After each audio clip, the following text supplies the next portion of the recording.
رونق رمضان۔ اعوذ باللہ من الشیطان الرجیم، بسم اللہ الرحمن الرحیم۔ محترم ناظرین، السلام علیکم۔ رونق رمضان کے ساتھ ایک بار پھر حاضر میں ہوں آپ کا میزبان انیق احمد۔ خواتین و حضرات، الحمدللہ ثم الحمدللہ 30 روزے مکمل ہوئے۔ آج یہ 30واں پروگرام افطار کا ہم آپ کی خدمت میں پیش کر رہے ہیں۔ سحر کا پروگرام پیش کرتے ہوئے میں نے آپ سے یہ عرض کیا تھا کہ مہینے بھر پہلے ہم آئے تھے اور پہلا پروگرام ہم نے پیش کیا سحر کا، اس کے بعد تسلسل کے ساتھ پروگرام ہم پیش کرتے رہے۔ ہمارے ملک کے جید علماء تشریف لاتے رہے، ان سے ہم سیکھتے رہے، اور کوشش خواہش ہماری یہی رہی کہ ہم کسی طرح قرآن کریم سے قریب ہوں، قرآن کریم کو سمجھیں، سیکھیں، جانیں اور اس ماہ مبارک سے فیوز و برکات حاصل کریں۔ خواتین و حضرات، الحمدللہ الحمدللہ الحمدللہ تواتر کے ساتھ یہ عمل جاری رہا۔ ہم کتنے کامیاب ہوئے یہ آپ بہتر جان سکتے ہیں، لیکن جیسے میں نے سحر میں بھی عرض کیا تھا، ایک بات یہ طے ہے کہ ہم نے ایک کمٹمنٹ کے ساتھ اس پروگرام کو شروع کیا تھا، اور اس بات کو، اس تصور کو ذہن میں رکھ کے پروگرام شروع کیا تھا کہ اے اللہ، تو ہمیں دین پیش کرنے کی توفیق عطا فرما، ہمیں دین سمجھنے کی توفیق عطا فرما، ہمیں قرآن کریم سے قربت کی توفیق عطا فرما۔ خواتین و حضرات، ہم نے پہلے روزے کو ایک بات کہی تھی، میں وہی بات آج دہراتا ہوں۔ جب ہم پہلا پروگرام کر رہے تھے اور ہم نے بیان کی تھی قرآن کریم کی یہ آیت کہ کتب علیکم الصیام کما کتب علی الذین من قبلکم لعلکم تتقون، تو ہم نے یہ بات یہ عرض کی تھی کہ 11 مہینے ہم قرآن کریم کو پڑھتے ہیں۔ یہ 12واں مہینہ جو رمضان کا مہینہ، جو نزول قرآن کا مہینہ، شہر رمضان الذی انزل فیہ القرآن ھدی للناس، اس مہینے میں قرآن کریم کے مطالب اور مفاہیم ہم پر کھلتے ہیں۔ تلاوت اشارت بنتی ہے، اشارت حقیقت سے قریب لے کے جاتی ہے ہمیں، اور حقیقت ہمیں معرفت تک پہنچاتی ہے۔ خواتین و حضرات، یہ ہمارا مطمع نظر تھا، یہی ہماری آرزو تھی۔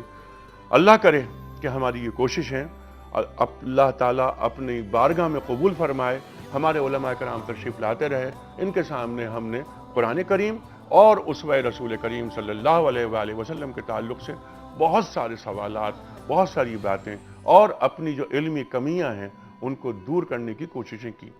خواتین و حضرات، آج یہ 30واں روزہ افطار کا پروگرام، آخری پروگرام رونق رمضان کا ہم آغاز کر رہے ہیں اس کا اللہ تعالیٰ کے بابرکت نام سے۔ قاری نجم مصطفیٰ لاہور میں ہمارے منتظر ہیں، آئیے لاہور چلتے ہیں اور قرآن کریم کی تلاوت سے رونق رمضان کا آغاز کرتے ہیں۔ قاری نجم مصطفیٰ۔ اعوذ باللہ من الشیطان الرجیم،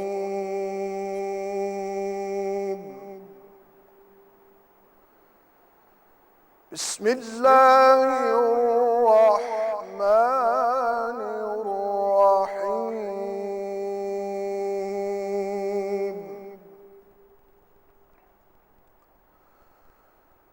ان فی خلق السماوات والأرض واختلاف الليل والنهار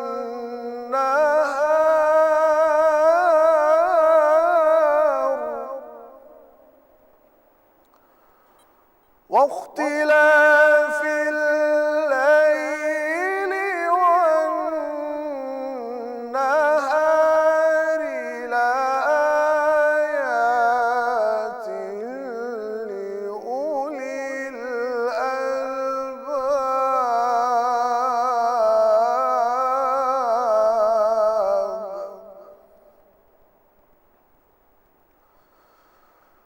الذين يذكرون الله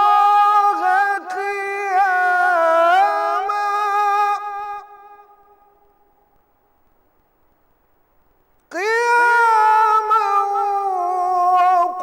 وقعودا وعلى جنوبهم ويتفكرون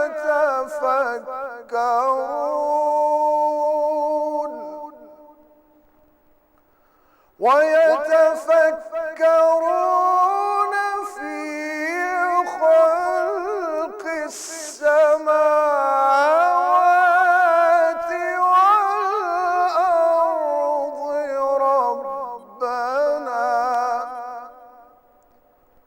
ربنا ما خلقت هذا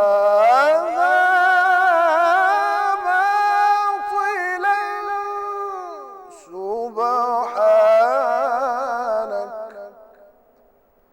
سبحانك فقنا عذاب النار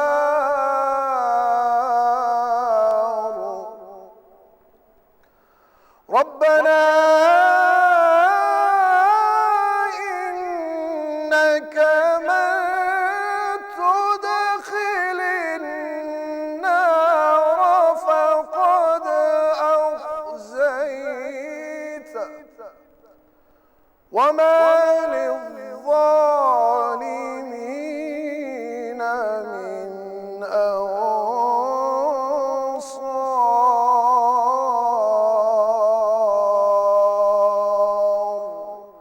صدق الله العظيم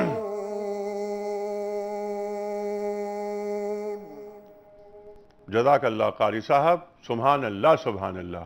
یہ تھے قاری نجم مصطفیٰ جو سورہ آل عمران قرآن کریم کا تیسرا سورہ آیات 190، 191 اور 192 تلاوت فرما رہے تھے۔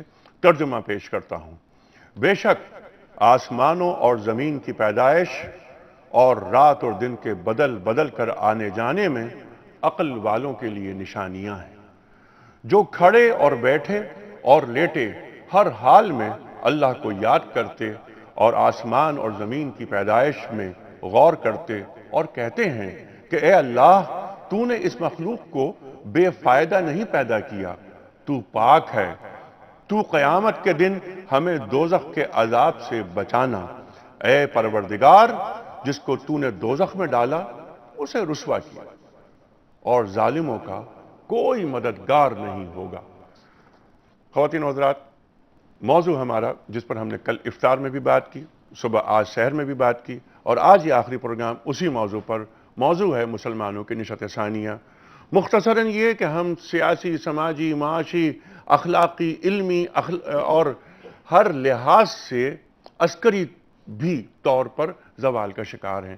کس طرح یہ ہم اپنے علمی زوال سے باہر نکلیں، ہم کس طرح اپنے معاشی زوال سے باہر نکلیں، من حیث الامہ خاص طور پر، اور بالعموم پاکستان، کیونکہ پاکستان ہمارا وطن، ہماری محبتوں کا مرکز، اور ہماری وطن سے محبت اس وطن کے ساتھ ہمارا جزو ایمان ہے۔ اس پر بھی ہم بات کریں گے۔ تشریف فرما ہے محترم مفتی محمد زبیر صاحب، ممتاز عالم دین ہے، سب آپ سے واقف، اور آپ کے ساتھ تشریف رکھتے ہیں محترم مولانا شجاع الدین شیخ صاحب، ملک کا بہت معروف اور مقبول نام۔ خواتین و حضرات، تفصیلی گفتگو کا آغاز کریں گے، لیکن ہم اس وقت جا رہے ہیں بریک کی جانب۔ واپس آئیں گے تو سوال میں یہ رکھوں گا مفتی صاحب کے سامنے۔ مفتی صاحب، کل آپ نے زوال کے تعلق سے باتیں کی، آپ نے بغداد کا ذکر کیا، آپ نے ہلاکو خان کا ذکر کیا۔ آج ہم جبکہ مغرب تمام علوم پر قابض ہو کر بیٹھا ہوا ہے، تو ہم کس طرح علمی طور پر آگے بڑھ سکتے ہیں، علم حاصل کر سکتے ہیں، جبکہ ہم پر قدم قدم پر علم حاصل کرنے پر بھی پابندیاں عائد کر دی گئی ہیں۔ آ رہے ہیں بریک کے بعد۔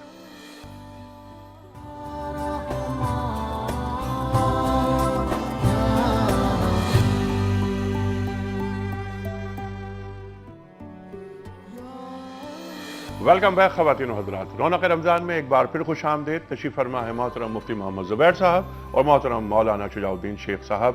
بات ہو رہی ہے آج اور مسلسل ہو رہی ہے کل افطار سے، افطار میں بھی ہوئی جس موضوع پر بات، اسی موضوع کو لے کے آگے چلے ہم سحر میں، اور اب پھر افطار میں تیسرا پروگرام اور آخری پروگرام اس موضوع کا، مسلمانوں کی نشست ثانیہ۔ ہم اپنے زوال سے اور پستی سے کیسے نکل سکیں گے، اعلیٰ مقام، عرفہ مقام کیسے حاصل کریں گے، اور وہ بقول مفتی زبیر صاحب عظمت رفتہ کی بحالی کیسے ہوگی۔ اس کے لیے ظاہر ہے کچھ شارٹ ٹرم پلاننگز درکار ہیں اور کچھ لانگ ٹرم۔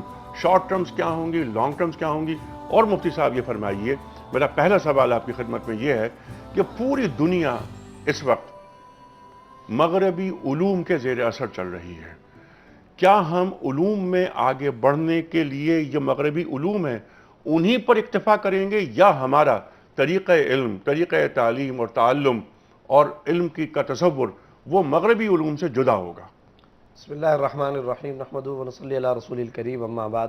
گزارش یہ ہے کہ اس میں تو کوئی دوسری رائے نہیں ہو سکتی کہ علم کے بغیر کوئی قوم ترقی نہیں کر سکتی۔ اس میں تو کسی بھی طرح کی شک و شبے کی کوئی گنجائش نہیں ہے۔ یہ پہاڑ جتنی حقیقت ہے، بدیہی بات ہے، واضح بات ہے، ایک ایسی نظری بات ہے جس میں کسی کا کوئی اختلاف نہیں ہو سکتا۔ دو باتیں یہاں پر خاص طور پر قابل توجہ ہیں۔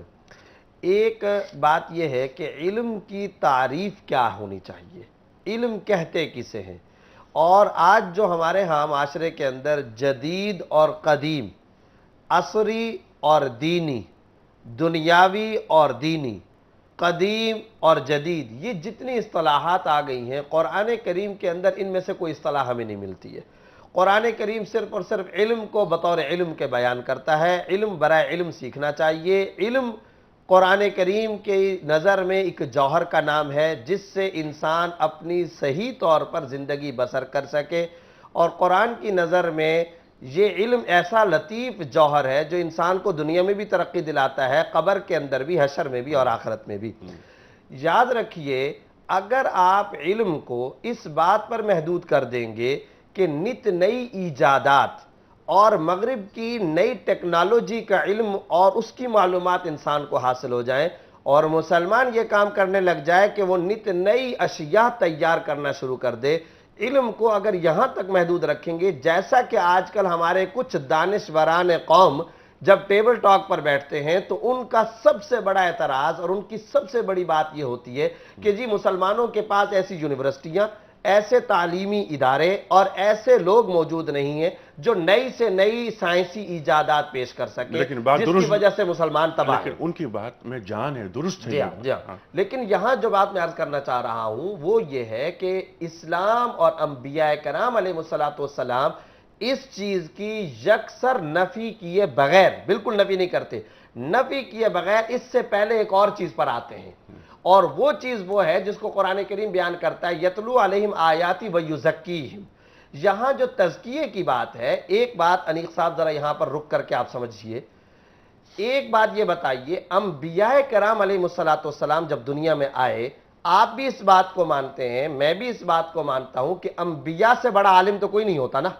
انبیاء جو علم کو تقسیم کرتے ہیں وہ حقیقی علم ہوتا ہے، وہ امہ کی ضرورت کا علم ہوتا ہے۔ یہاں دیکھیے انبیاء کرام علیہ السلام جب تشریف لاتے ہیں تو ان کا فوکس اس بات پر کوئی زیادہ نہیں ہوتا کہ وہ انسانیت کو نت نئی اشیاء اور ایجادات فراہم کریں۔ ایک بات یاد رکھیے، ایجادات فراہم کرنا بھی ضروری ہے، لیکن ان ایجادات کو صحیح استعمال کرنے والا صالح قلب اور دماغ اور صحیح استعمال کرنے والا نافع ہاتھ، یہ پیدا کرنا ان ایجادات سے کہیں گنا زیادہ ضروری ہے۔ اس کی ایک واضح مثال، آج دنیا کے اندر ویپن کی ایجادات کے اندر ترقی ہو چکی ہے یا نہیں؟ یہ بتائیے کہ ڈیفنس پاور کے اندر اور نت نئے اسلحے کی ایجادات کے اندر ترقیاں ہو چکی ہیں یا نہیں؟ لیکن صرف ایک سوال کا جواب دیجیے، انبیاء کرام کا فوکس یہ ہوتا تھا کہ صالح استعمال کرنے والا ہاتھ قوم کے اندر، انسانیت کے اندر پیدا کیا جائے۔ ایٹم بم تیار کر لیا گیا، نت نئے اسلحے کی ایجادات تیار کر لی گئیں، لیکن چونکہ صالح ہاتھ اس دنیا کے اندر نہیں پیدا کیا گیا، نتیجہ یہ ہے کہ وہ تمام کی تمام اسلحے کی ایجادات عراق میں بمباری کرتی ہیں، وہ افغانستان کے فارمرز کو مارتی ہیں، اس سے انسانیت کو تباہی اور زوال، انسانیت کی عورتیں مر رہی ہیں، بچے مر رہے ہیں، کٹ رہے ہیں، تباہ ہو رہے ہیں۔ میں ڈرون کو علم کہتا ہوں، یاد رکھیے، ڈرون کو میں ایجاد کہتا ہوں، ڈرون کی میں اپریشیٹ کر، لیکن یہ بتائیے کیا ڈرون صالح ہاتھوں کے اندر ہے؟ نہیں ہے، انسانیت تباہ ہو رہی ہے۔ انبیاء کا فوکس یہ ہوتا ہے ایجادات کرو، ٹھیک ہے، ہم تمہاری حوصلہ افزائی کریں وہ گے، انسان کے فائدے کے لیے ہوں، اور خلق خدا کو جن چیزوں سے راحت پہنچے، انبیاء خوش ہوتے ہیں، لیکن اس سے زیادہ ضروری ہے کہ صالحات پیدا کیا جائے، صحیح فکر والا دل اور دماغ پیدا کیا جائے، یہ ہے وہ یزکیہم۔ ٹھیک ہے، نہیں پہلے مفتی یہ صاحب، کام ہوگا۔ مفتی صاحب آپ نے ان ایجادات کے استعمال اور غلط استعمال کے بارے میں گفتگو کی۔ میرا سوال یہ ہے کہ مسلمان کا ذہین ہونا باعث شرف ہونا چاہیے، لیکن یہ ایجادات بھی ہم یہ ایجادات ہمارے ہاتھوں نہیں ہو رہی ہیں، ہم صرف مذمتی بیانات جاری کر سکتے ہیں۔ تسخیر کائنات کا درس قرآن کریم ہمیں دے رہا ہے، ہم ایجادات کی بات نہیں کر رہے۔ میرا سوال یہ تھا، سمپل سوال شیخ صاحب، کہ علوم پر مغرب حاوی ہے اس وقت، پوری وہ سوشل سائنسز ہوں یا فزیکل سائنسز ہوں، جنریشن جو آ رہی ہیں وہ ای جنریشنز ہیں۔ ہمیں علوم حاصل کرنا ہے جس پہ آپ نے اتفاق کیا، ہم علوم کون سے حاصل کریں؟ مغرب کے علوم جو آج مروج ہیں، متداولہ علوم، ان کو ہی حاصل کر لینا ہے، یا ہم اپنے ان علوم کو انٹروڈیوس کرائیں جو دین کے منبع سے برآمد ہوتے ہیں؟ بسم اللہ الرحمن الرحیم۔ اصل میں کنفیوژن زیادہ ہے نہیں، نہ ہونی چاہیے۔ ہم قرآن حکیم میں سورۃ البقرہ کا 4واں رکوع اگر پڑھ لیں، جب آدم علیہ السلام کو خلیفہ بنایا جا رہا ہے تو قرآن واضح طور پر 2 علوم کا ذکر کرتا ہے، جس کی طرف اشارہ مفتی صاحب نے بھی فرمایا ہے۔ وَعَلَّمَ آدَمَ الْأَسْمَاءَ كُلَّهَا، سیدنا آدم علیہ السلام کو تمام چیزوں کے علوم سکھا دیے گئے۔ آج بھی جب کوئی سائنٹیفک ریسرچ شروع ہوتی ہے تو نام پہلے رکھا جاتا ہے، تفصیل بعد میں آتی چلی جاتی ہے۔ خلافت زمین پہ دی جا رہی تھی، زمین کے وسائل کا علم ہونا ضروری ہے، تو جو بھی اس وقت کے علوم ہوں گے، جو بھی اس وقت کے تقاضے ہوں گے، ان کو پورا کر کے خلافت کا نظام زمین پر قائم کرنا، یہ پوٹینشیلی آدم علیہ السلام کو سکھا کر بھیجا گیا۔ لیکن یہ اگر البقرہ کی آیت 31 ہے تو البقرہ کی آیت 38 میں فرمایا فَإِمَّا يَأْتِيَنَّكُم مِّنِّي هُدًى فَمَن تَبِعَ هُدَايَ فَلَا خَوْفٌ عَلَيْهِمْ وَلَا هُمْ يَحْزَنُونَ۔ جب تمہارے پاس میری طرف سے ہدایت آئے گی، علم وحی، جو اس کی پیروی کریں گے، نہ وہ خوف زدہ ہوں گے نہ وہ غمگین ہوں گے۔ بالکل ٹھیک ہے شیخ صاحب، یہ بات رہے گی جاری۔ یہ بالکل آپ نے فمن تبع ہدایا فلا خوف علیہم ولا هم یحزنون، جو اتباع کرے گا اس کو نہ خوف ہوگا نہ حزن ہوگا، اور فمن تبع ہدایا فلا یضل ولا یشقی، جو ہدایت حاصل کرے گا اسے نہ کوئی بدنصیبی ہوگی اور نہ وہ گمراہی کا شکار ہوگا۔ لیکن میرے سوالات کچھ اور ہیں، اگر آپ اجازت دیں میں ابھی بریک پہ جا رہا ہوں، واپس آؤں گا۔ میرے یہ تمام گفتگو ظاہر ہے قرآن کریم کی ہے، میرا ایمان ہے قرآن کریم جو بات فرما رہا ہے آخری بات ہے، لیکن زمینی حقائق کیا ہیں؟ نہیں، بات ابھی نامکمل ہے، جی نامکمل ہے، میں کیونکہ بریک کا وقت آ گیا، فوراً آپ کو پاس آؤں گا، پورا وقت آپ کو دوں گا۔ خواتین و حضرات، تمام علوم پر مغرب حاوی ہے، کیا ہم مغرب کے علوم کو ایز اٹ از لے لیں، ٹریمنگ کریں، کٹر بیون کریں، یا ہم اپنے علوم جو دین بیان کرتا ہے، جو دین کے خزانے سے نمودار ہوتے ہیں، ان کو لے کر آگے بڑھیں گے؟ آ رہے ہیں بریک کے بعد۔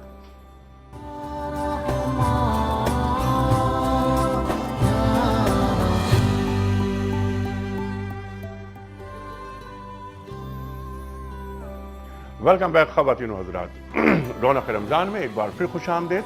تشریف فرمائے محترم مفتی محمد زبیر صاحب اور مولانا شجاع الدین شیخ صاحب۔ خواتین و حضرات، نشت ثانیہ مسلمانوں کی موضوع، علمی طور پر ہم کیسے زوال سے باہر آ سکتے ہیں، یہ ہے فوکس، اس پر ہماری بات ہو رہی ہے۔ مجھے ایک جملہ یاد آیا سید ابو الاعلیٰ مودودی رحمۃ اللہ علیہ کا، ایک کتاب میں انہوں نے لکھا ہے کہ دنیا ایک ریل گاڑی ہے جسے علم کا انجن چلا رہا ہے۔ یہ علم کا انجن جب یونان کے پاس ہوتا ہے تو یونان دنیا پر حکومت کرتا ہے، جب مصر کے پاس ہوتا ہے تو مصر دنیا پہ حکومت کرتا ہے، جب مسلمانوں کے پاس تھا علم کا انجن تو مسلمان دنیا پر حکومت کرتے تھے، آج مغرب کے پاس ہے تو مغرب دنیا پر حکومت کر رہا ہے۔ سوال میرا یہ ہے کہ آج جو علوم موجود ہیں ان سب پر کنٹرول مغرب کا ہے، کیا ہم شجاع صاحب، جہاں آپ کی بات کٹی تھی میں اسی سے چاہتا ہوں وہیں سے بات آگے بڑھے، کہ ہم مغربی علوم کو ایز اٹ از لے لیں یا اس کے اندر ہم اسلام کی جو خو ہے اسے شامل کریں؟ دیکھیے میں یہ عرض کر رہا تھا کہ سورۃ البقرہ کا جو 4واں رکوع ہے اس میں ایک طرف علم الاسماء کا ذکر ہے، زمین کے وسائل کا علم مفسرین فرماتے ہیں جو پوٹینشلی عطا کیا آدم علیہ السلام کو۔ خلافت زمین پر قائم ہونی ہے تو زمین کے وسائل کا علم ہونا ضروری ہے، مسلمانوں کو ان کا حصول بھی ضروری ہے۔ تاہم آیت نمبر 38 البقرہ کی کہ جب تمہارے پاس میری طرف سے ہدایت آئے، جو میری ہدایت کی پیروی کرے گا نہ وہ خوفزدہ ہوگا نہ وہ غمگین ہوں گے. یعنی ان علوم جن کو ہم دنیاوی کہہ دیا کرتے ہیں، ہمارے دین کے نزدیک یہ کوئی تقسیم نہیں ہے. ہر علم خیر کا باعث ہوگا جب وہ علم وحی کے تابع ہو جائے. یہی پہلی وحی ہے، اقرا بسم ربک الذی خلق. پڑھیے ضرور مگر اپنے رب کے نام کے ساتھ پڑھیے. اسی طرح حضرت علی رضی اللہ تعالیٰ عنہ فرماتے ہیں خذ ما صفا دع ما قدر. انسانیت نے بائی لارج جو کچھ حاصل کیا، اس میں جو خیر ہے وہ حاصل کر لیا جائے اور جو شر ہے اس کو ترک کر دیا جائے. اللہ کے رسول فرماتے ہیں صلی اللہ علیہ وسلم الحکمت والت المؤمن، حکمت کی بات مومن کی گمشدہ میراث ہے. اگر دنیا کے اجتماعی دماغ کے استعمال کے نتیجے میں کوئی خیر آج موجود ہے تو اس کو لے لینے میں کوئی حرج نہیں، مگر وہ ایمان کی خو کے ساتھ اور وحی الہی کی روشنی کے تابع جب ہوگا تو وہ بائی لارج انسانیت کے لیے خیر کا باعث اور آخرت کی کامیابی کا ذریعہ بن سکے. ٹھیک ہے. دنیا کو جو کنٹرول کر رہے ہیں علوم، جیسے ہم اکنامکس کی بات کریں، سرمایہ دار نظام کے محافظت کی جا رہی ہے. وہی نظام اکنامکس کا، مارکیٹنگ کا، وہی ہمارے بچے بچیاں اور ہم نے پڑھا، آپ نے پڑھا، چارٹر اکاؤنٹنٹ ہیں آپ، تو آپ وہی علوم جو مغرب سکھانا چاہتا ہے وہ ہم سیکھ رہے ہیں. ہم مغرب کے علوم کو، جیسے آپ نے فرمایا کہ حکمت مومن کی گمشدہ میراث ہے، فرما رہے ہیں صلی اللہ علیہ وآلہ وسلم، ہم مغرب کے علوم کو ایز اٹ از لے لیں، ان کی معاشیات. نہیں، میں نے عرض کیا نا، دیکھیں میری بات بہت واضح ہے، ایز اٹ از تو لے ہی نہیں سکتے نا. اس لیے کہ بنیادی مسئلہ ہے کہ اس پوری تہذیب کی اٹھان مادہ پرستی پر ہے. اکنامکس اس لیے پڑھائی جا رہی ہے کہ میں زیادہ سے زیادہ مال کیسے کما لوں. پولیٹیکل تھاٹس اس لیے پڑھائے جا رہے ہیں کہ دنیا پہ کنٹرول اور قبضہ کس طرح کیا جائے. بہت اچھی بات. یعنی ہمیں اپنے علوم اپنی اٹھان پہ اٹھانے ہیں، اپنی اٹھان پہ جو ہماری اٹھان ایمان کی اٹھان ہے. بہت اچھی بات. ہماری روشنی قرآن و سنت کی روشنی ہے. اس بنیاد پر ہم نے اپنے علوم کو اٹھانا ہے، نہ کہ اس مادہ پرستانہ تہذیب سے ایز اٹ از لے کر اس میں کوئی پیون کاری کی کوشش کریں تو وہ لا حاصل کوشش ہوگی. یا ایھا الذین آمنوا ادخلوا فی السلم کافہ. اور مغرب کے زہریلے دودھ سے دین کا صحت مند مکھن برآمد نہیں ہو سکتا. صبح مفتی صاحب نے آیت سنائی تھی البقرہ کی 85، افتؤمنون ببعض الکتاب وتکفرون. یہ نہیں ہو سکتا کچھ وہاں سے لیں، کچھ اسلام کا شامل کریں. لا تلبسوا الحق بالباطل. اچھا، یہ سوال میں رکھوں گا آپ کے سامنے. کچھ کالرز کو لے لیتے ہیں، اس کے بعد یہی بات کہ ہم جب اپنے علوم انٹروڈیوس کرائیں گے تو اس کے لیے ہماری تیاری کیا ہے. کیا ہم نے کوئی اسلامی معاشیات پر کوئی کام کیا؟ صبح بھی میں نے بات کی تھی آپ سے، آپ کی خدمت میں سوال یہ رکھا تھا، معیشت بنیادی جزو ہے، ریڑھ کی ہڈی ہے. کیا کوئی معاشی نظام عالم اسلام کا کوئی ایک دانشور کاغذ پہ لا سکا؟ قرآن کریم اصول فراہم کر رہا ہے. اصول سسٹم میں ڈھلنے کے محتاج ہیں لیکن اور منتظر ہیں، لیکن ہم میں سے کوئی 1.5 ارب مسلمانوں میں سے 5 اکنامسٹ نہیں ہیں کہ جو کاغذ پر دین کا نظام لے آئیں معیشت کے حوالے سے. کچھ کالز، پھر یہی سوال آپ کے سامنے. السلام علیکم. السلام علیکم. جی وعلیکم السلام. حنیف صاحب، میں شاہد بول رہا تھا کراچی سے. جی شاہد صاحب. جی حنیف صاحب، میں کافی عرصے سے ٹرائی کر رہا تھا، آج اللہ نے سن لیا، ہماری آپ سے بات ہو گئی. ڈاکٹر صاحب، ایک تو تعریف کرنی تھی آپ کے پروگرام کی کہ اللہ تعالیٰ آپ کو جزائے خیر دے. آپ جو پروگرام پیش کر رہے ہیں اللہ تعالیٰ آپ کو اس سے جزا دے گا. کہنا یہ تھا کہ جو پروگرام آپ پیش کر رہے ہیں یہ پاکستان کی تاریخ میں آج تک ایسا کوئی پروگرام پیش نہیں ہوا. لوگ بے پناہ گاڑیاں بانٹ رہے ہیں، انعامات دے رہے ہیں، بس وہ چھوڑیں، لیکن آپ لوگوں کو جنت کا راستہ دکھا رہے ہیں. ہم کیا اور ہماری اوقات کیا، ایک کوشش ہے، ایک کوشش ہے. ہم صرف یہ چاہتے ہیں کہ رمضان اس کا اجر جو ہے، اس کا اجر جو ہے نا، حافظ بھائی سے لے کے آپ کے مالکان جو بھی ہیں دنیا ٹی وی کے، ان سب کو ملے گا. آپ نے میری رہنمائی کی ہے، یقین کریں میرے اندر بے پناہ تبدیلی آئی، تھوڑی سی تبدیلی آ گئی. آپ نے ایک جگہ ارشاد فرمایا تھا کہ آپ صلی اللہ علیہ وسلم نے کہا یہ علماء جو ہے میرے ستارے ہیں، ان کی پیروی کرو فلاح پاؤ گے. یہی کچھ غلط کہہ رہا ہوں یا صحیح؟ ہمارے سامنے جو 2 علماء بیٹھے ہیں، زبیر صاحب اور شجاع صاحب، میں ان کا بے پناہ فین ہوں. میں بتا نہیں سکتا میں نے کیا کچھ ان سے سیکھا ہے اور رہنمائی ان سے مل رہی ہے. اللہ تعالیٰ ان کو زندگی سے، میری زندگی ان کو لگ جائے. یہ ہمارے سرمایہ ہے. جیسے حالات اس وقت ہیں اللہ تعالیٰ ان کی مدد فرمائے، ان کی رہنمائی فرمائے اور ان کو اپنے حفظ و امان میں رکھے. یہ وہ لوگ ہیں جو ہمارے بچوں کی ہماری نسل کی رہنمائی کریں گے. اللہ تعالیٰ ان کو اپنی پناہ میں رکھے. یقین کریں کہ میں ان سے بات کرنا چاہتا ہوں لیکن ڈر کے بارے نہیں کرتا کہ پتہ نہیں کیا ہو کہ حالات ایسے ہیں کراچی کے.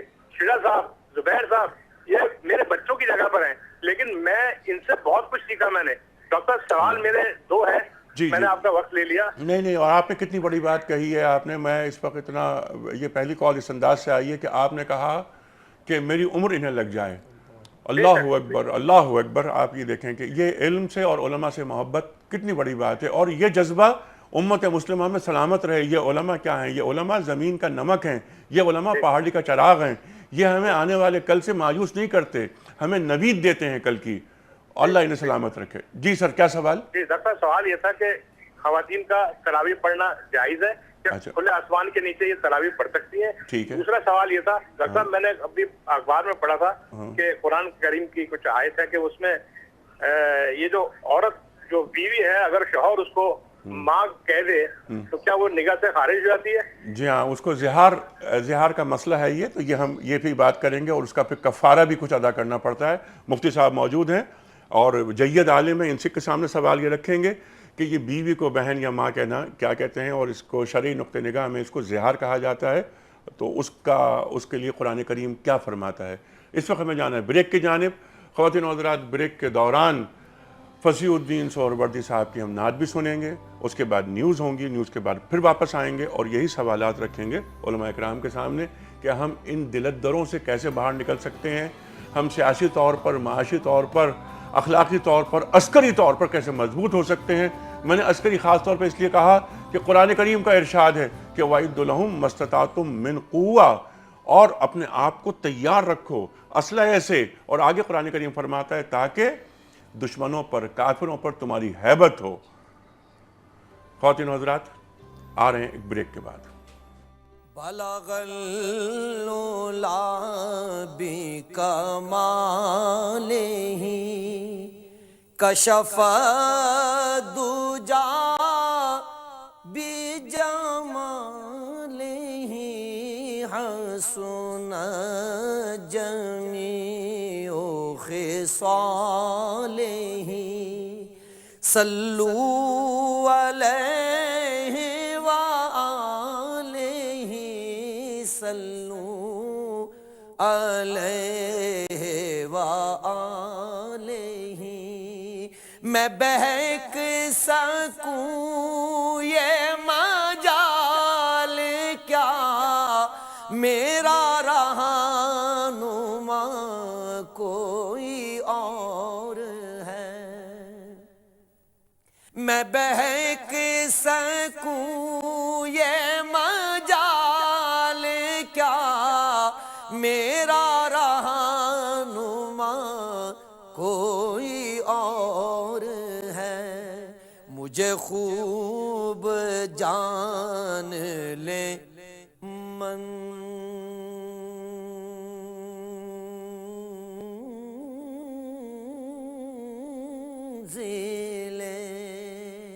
یہ شکستہ پا کوئی اور ہے. مجھے خوب جان لے منزل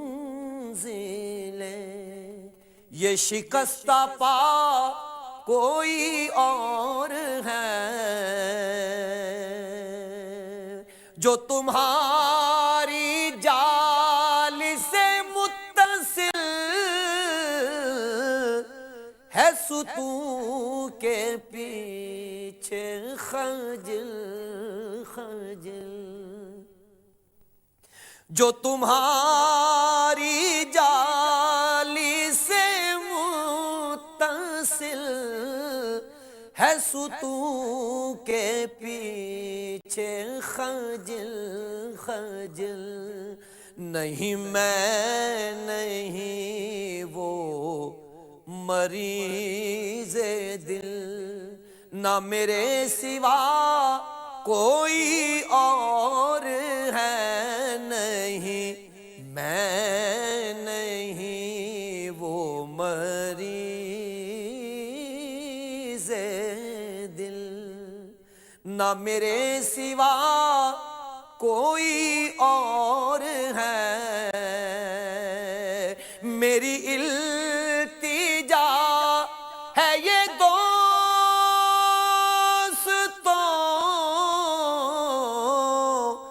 کبھی تم جو سوئے حرم چلو، میری التجا ہے یہ دوستوں، کبھی تم جو سوئے حرم چلو، تو بنا کے سر کو قدم چلو، کہ یہ راستہ کوئی اور ہے، تو بنا کے سر کو قدم چلو، کہ یہ راستہ کوئی اور ہے، میں جو دور عرض حرم سے تھا، ہوئی خلد گوش ہنسی صدا، میں جو دور عرض حرم سے تھا، ہوئی خلد گوش ہنسی صدا، ہے اسی میں ماجد بے نوا، ہے اسی میں ماجد بے نوا، کہ یہ قافلہ کوئی اور ہے اسی میں ماجد بے نوا، کہ یہ قافلہ کوئی اور ہے، بلغ العلا بکمالہ، کشف الدجا بجمالہ، حسنت جمیع خصال۔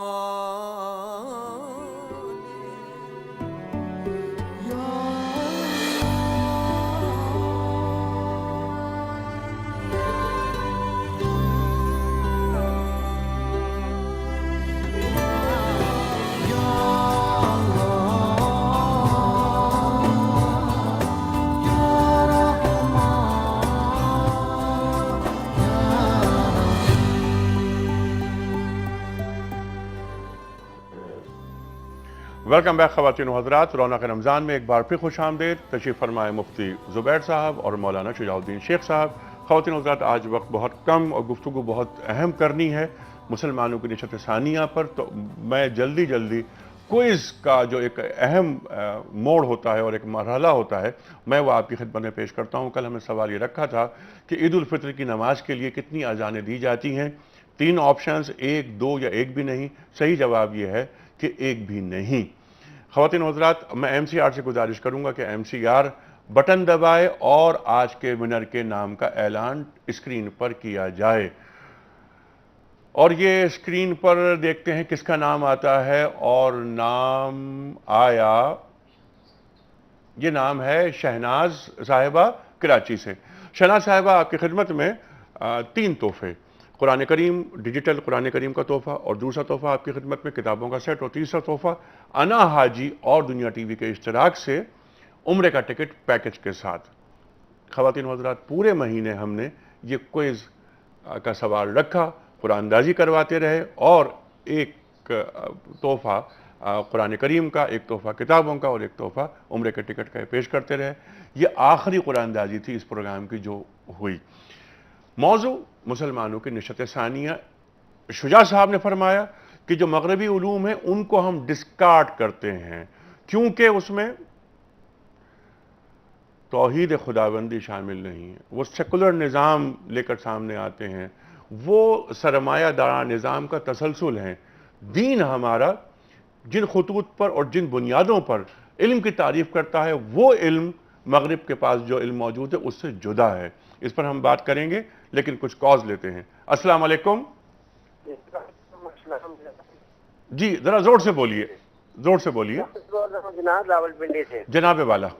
جناب ابھی میں بریک سے پہلے آپ کا پروگرام سن رہا تھا جو مولانا صاحب نے فرمایا تھا کہ آدم کو زمین پر اتارنے کے بعد اس کو فرمایا گیا کہ جب تمہارے پاس میری طرف سے کوئی ہدایت آئے تو تم اس کی پیروی کرنا۔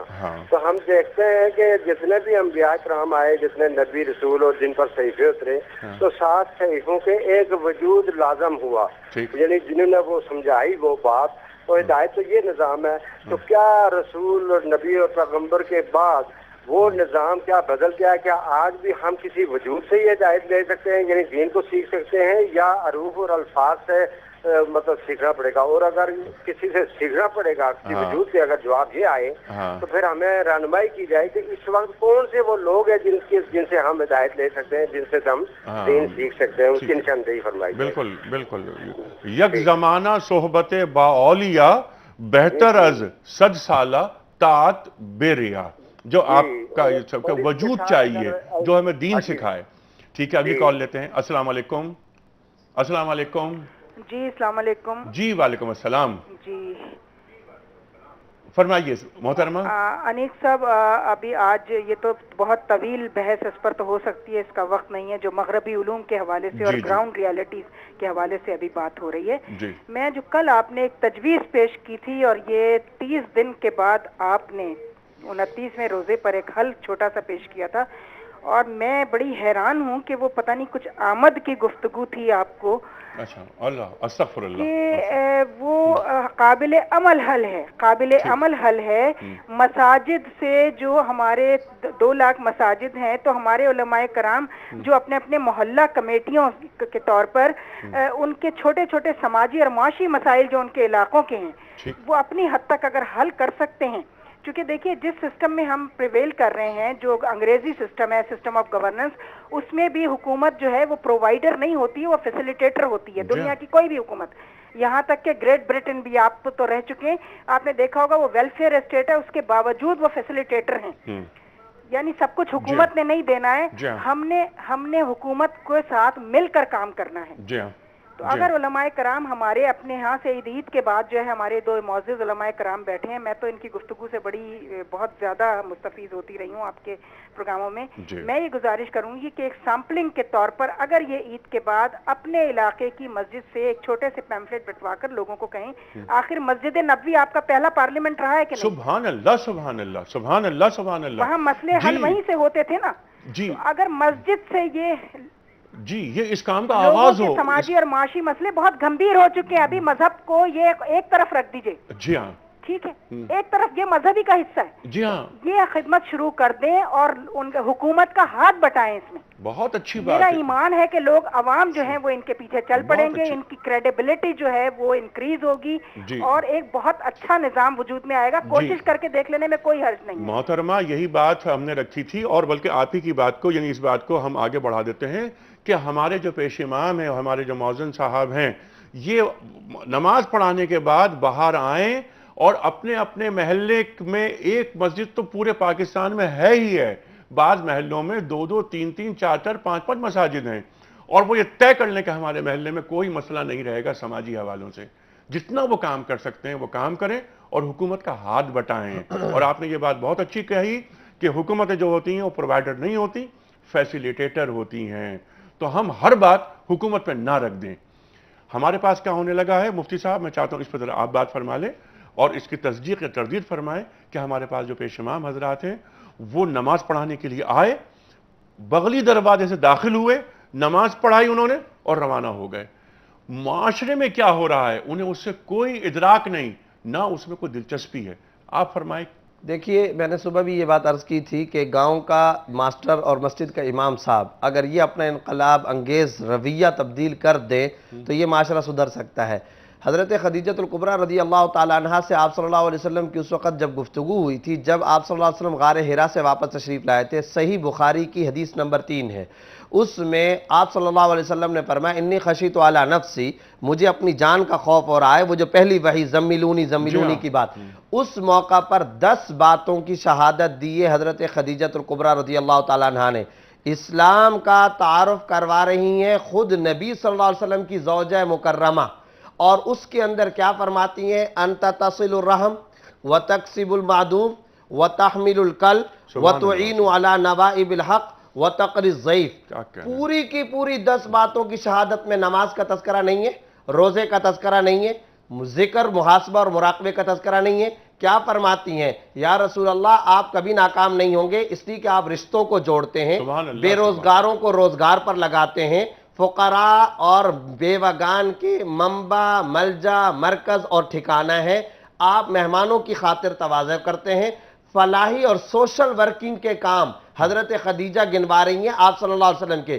گویا اسلام کا اور نبوت کا پہلا تعارف بخاری کی ابتدا میں ہو رہا ہے اور خود نبی کی زبان سے ہو رہا ہے. اور جب علماء ورثۃ الانبیاء ہیں تو پھر علماء کا بھی جو پہلا کام ہمیں سمجھ میں آتا ہے وہ یہ کہ نبی کی طرح فلاحی خدمات. جب فلاحی خدمات پر یہ ہمارے ائمۃ المساجد آ جائیں گے، علماء مدارس آ جائیں گے، مدرسہ کے اندر کارپٹ بچھا ہوا ہے، یہ تو ہمارے دل کے اندرونی دکھ ہے نا، دھرتی کے غم ہے. مدرسے کے اندر کارپٹ ہے، مدرسے کے اندر گملے ہیں، مدرسے کے اندر پودے ہیں، مدرسے کے اندر گرینری ہے، مدرسے میں سنگ مرمر کا فرش ہے، اور اسی مدرسے سے آپ باہر جائیں گے تو کچرا ہے، خس و خاشاک ہے، کیچڑ ہے، مٹی ہے، تباہی ہے. وہاں گلی کے اندر بیوہ عورت رہتی ہے، اس کا کوئی پرسان حال نہیں ہے، فقراء رہتے ہیں، ان کو کوئی پوچھنے والا نہیں ہے. کیا مسجد نبوی کے روضہ کے اندر بیٹھ کر رسول اللہ صلی اللہ علیہ وسلم مدینہ منورہ کی گلیوں کے اندر پسے ہوئے طبقے سے غافل ہو سکتے تھے؟ کیا کبھی نبی صلی اللہ علیہ وسلم نے ان سے بے توجہی برتی ہے؟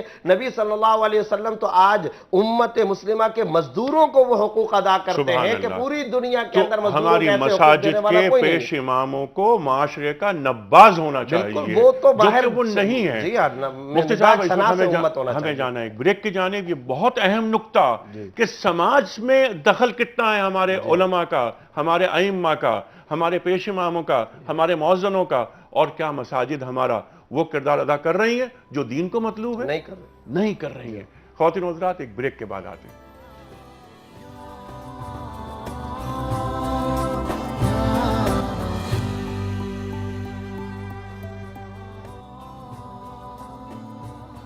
ویلکم بیک خواتین و حضرات. رونق رمضان میں ایک بار پھر خوش آمدید. تشریف فرمائے محترم مفتی زبیر صاحب اور مولانا شجاع الدین شیخ صاحب.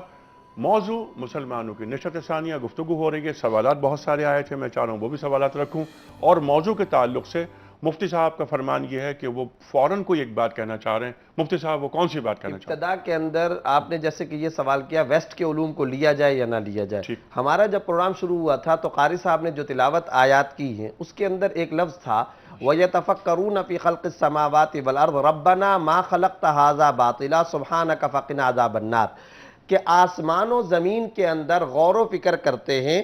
اب دیکھیے آسمان و زمین میں غور و فکر کی بات، پھر بعد میں کیا آ رہا ہے آخری آیت کے حصے کے اندر؟ ربنا ما خلقت هذا باطلا سبحانك فقنا عذاب النار. گویا کہ اے اللہ تو نے یہ کائنات فالتو پیدا نہیں کر دی، اور آپ پاک ہیں. آپ پاک ہیں. اچھا اب دیکھیے میرا سوال دیکھیے، آپ کا سوال بالکل یہ قرآن کریم، میں نے پہلے بھی عرض کیا تھا ایمان ہے ہمارا.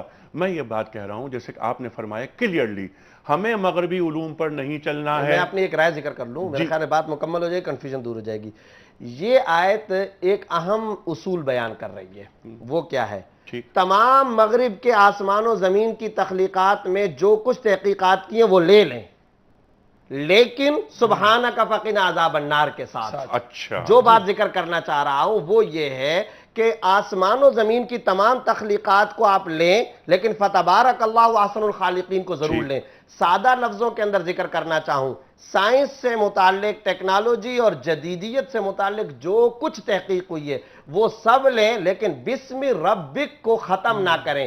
علم کے نام سے خدا کے نام کو جدا نہ کریں. ہمارے اسکول کے اندر ٹیچر اور استاد سائنس کی تمام تحقیقات پڑھائے، یہ خود گویا قرآن کا علم ہوگا، مگر سائنس کی ان تمام تحقیقات کو پڑھانے کے ساتھ بچوں کو کہے دیکھو خدا نے کیسی شاندار اللہ نے نعمتیں پیدا کی. گویا کہ قرآن کے اصولوں سے ویسٹ کے علوم کو مشرف باسلام کرتے ہوئے پڑھایا جائے، بس یہ رائے ہے میری. اقبال نے آپ کی بات پر اقبال کا جملہ یاد آیا، بہت مشہور جملہ، اپنے پروگرام میں ہم کئی بار بیان کر چکے ہیں کہ ہر مسلمان کے لیے ضروری ہے کہ وہ دنیا کے ہر علم کو مسلمان کرے. ٹھیک، جدید صالح، قدیم نافع. ان کو جمع کر کے لیا جائے. اچھا طب کو پڑھاتے ہیں نا, پڑھانا چاہیے. آپ ویسٹ کے طبی علوم سے کیوں مستغنی اور بے نیاز ہونا چاہتے ہیں؟ اسے پڑھائیں. مگر لقد خلقنا الانسان فی احسن تقویم کو شروع لیکچر میں اور آخر لیکچر میں, اور وفی انفسکم افلا تبصرون, قرآن جو انسان کے جسم سے متعلق جو کچھ تعلیمات دیتا ہے, تو اس طرح آپ کریں گے کیا, ہو کیا رہا ہوگا, سائنس کو پڑھا رہے ہوں گے مگر معرفت خداوندی تک پہنچ رہے ہوں گے. قرآن اصل میں یہ کہتا ہے تمام ان کے علوم کو لیں مگر مشرف اسلام کرتے ہوئے, خدا کی ذات تک پہنچاتے ہوئے یہ نبوی علوم بن جائیں. ٹھیک ہے. اب اس کے شیخ صاحب اس کی دو صورتیں ہیں.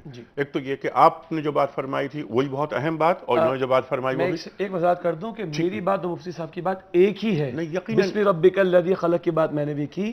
میں نے یہ عرض کیا کہ جو بھی اس وقت کے علوم موجود ہیں اس میں سے جو خیر ہے وہ لیں, مگر بسم ربک الذی خلق کے ساتھ. علم الاسماء ہے مگر اس کو علم ہدایت کے تابع کر دیں. یہ وضاحت ضروری ہے. اب کیونکہ آپ کی بھی فیلڈ ہے, یہ آپ کا پروفیشن بھی ہے, میں اسی پہ بات کرتا ہوں زیادہ اچھی. معاشیات بہت بڑا علم ہے, دنیا رول ہو رہی ہے, کر رہی ہے. نظام کون سا چل رہا ہے اس وقت, جس پر اب تو سوشلزم کے خاتمے کے بعد واحد نظام کیپٹلزم. بالکل کیپٹلزم کی بنیاد پر تمام علوم اور تمام کتابیں تخلیق اور تصنیف پا رہی ہیں. ہمارے بچے بچیاں وہی پڑھ رہے ہیں. اس کو ہم ایز اٹ از لے لیں گے یا ہم اسے ایز اٹ از نہیں لیں گے؟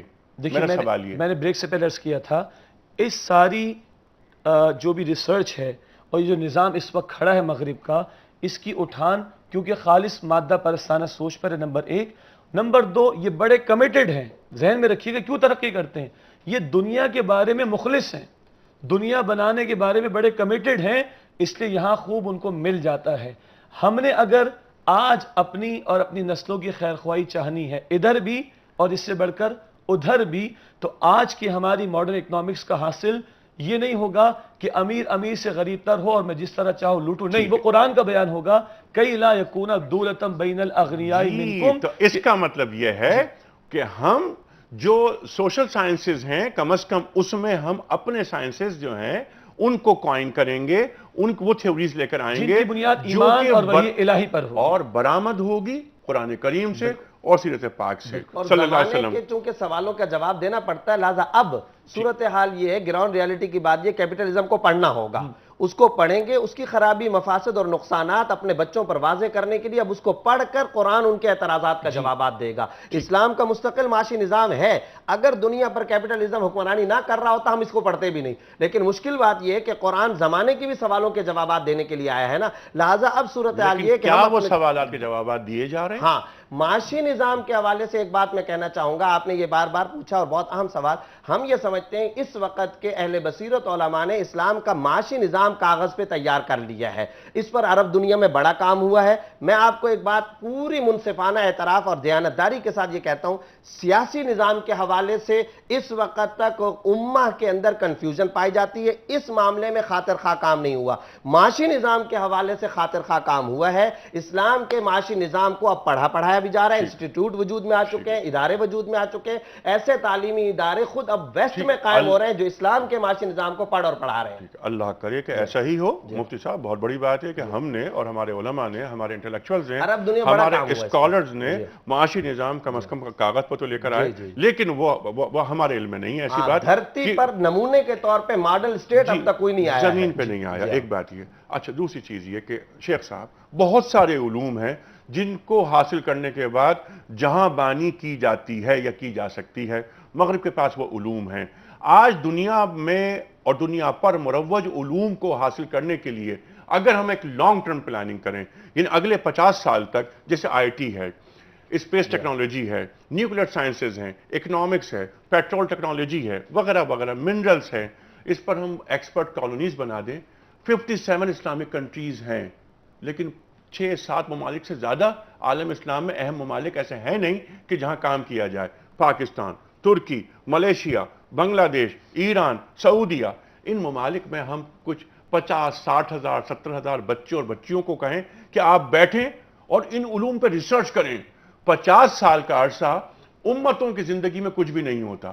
جب تک ہم علم حاصل نہیں کریں گے ہماری تمام گفتگو محض خواہشات کی حد تک یہ رہے وقت گی. کی ضرورت ہے وقت اور کی ہونا ضرورت ہے. چاہیے. ایسے ادارے قائم کرنا امہ کے حکمرانوں کے ذمہ فرض عین ہے اور ایک ایک مسلمانوں کے ذمہ فرض عین ہے تاکہ ان ویسٹ کے علوم کو لیا جائے اور قومیں اسی طرح مملکتوں پر اور اسٹیٹس اور ریاستوں پہ حکمرانی کر سکتی ہیں. یہ وے ہے, اس وے کو اختیار نہ کرنے کا اب تک نقصان اٹھا رہے ہیں اور آئندہ نقصان اٹھائیں گے. ایسے تعلیمی ادارے ضرور وجود میں آنے چاہیے جو ان تمام جدید علوم کو, جیسا کہ آپ نے مختلف ٹیکنالوجی کے اعتبار سے, پیٹرولیم کے اعتبار سے, نیوکلیئر کے اعتبار سے, ڈیفنس پاور کے اعتبار سے, ان کو پڑھیں اور پھر پڑھ کر زمام اقتدار سنبھال سکیں. یہ وقت کی ضرورت ہے. سبحان اللہ. خواتین و حضرات, گفتگو یہی رہے گی جاری اور یہی سوال رکھوں گا میں شیخ صاحب کے سامنے کہ طریقہ کار کیا ہوگا, لائے عمل کیا ہوگا. اور میں بار بار ایک بات عرض کرتا ہوں کہ حکمت عملی نہیں, عملی حکمت کیا ہوگی.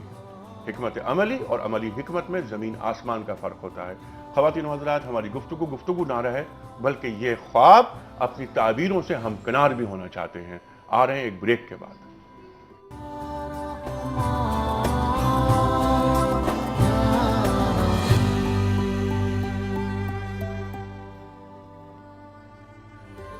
ویلکم بیک خواتین و حضرات. رونق رمضان میں ایک بار پھر خوش آمدید. تشریف فرمائے محترم مفتی محمد زبیر صاحب اور مولانا شجاع الدین شیخ صاحب.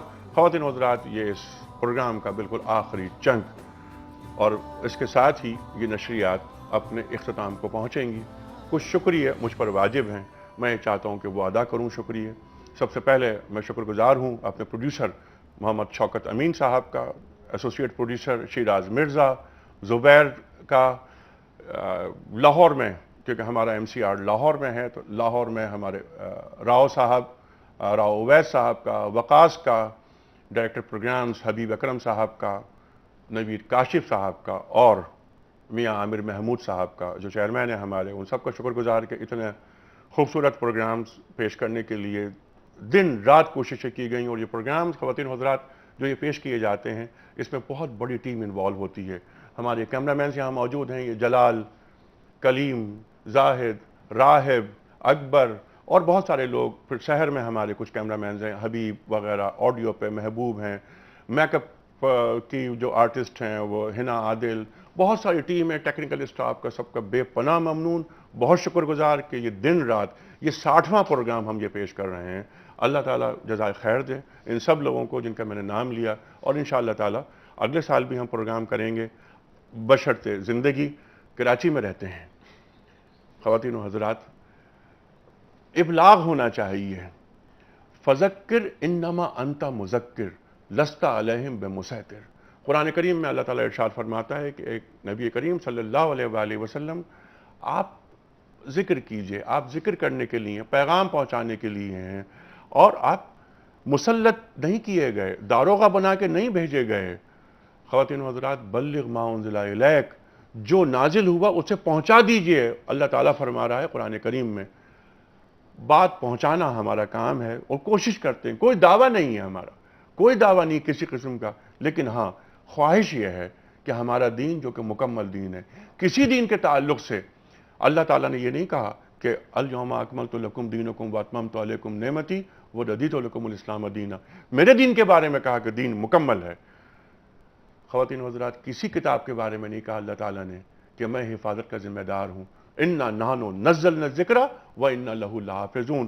قرآن کریم موجود, اور پوری گفتگو جو ہوئی مفتی صاحب کی اور شجاع صاحب کی کہ قرآن کریم سے تمسک اور آپس کی تفرقہ بازی کو دور کر دیا جائے اور علم اور تحقیق کی جانب رجوع کیا جائے. اقبال نے ایک مرتبہ لکھا تھا کہ نہ سمجھو گے تو مٹ جاؤ گے اے ہندوستان والو, تمہاری داستان تک بھی نہ ہوگی داستانوں میں.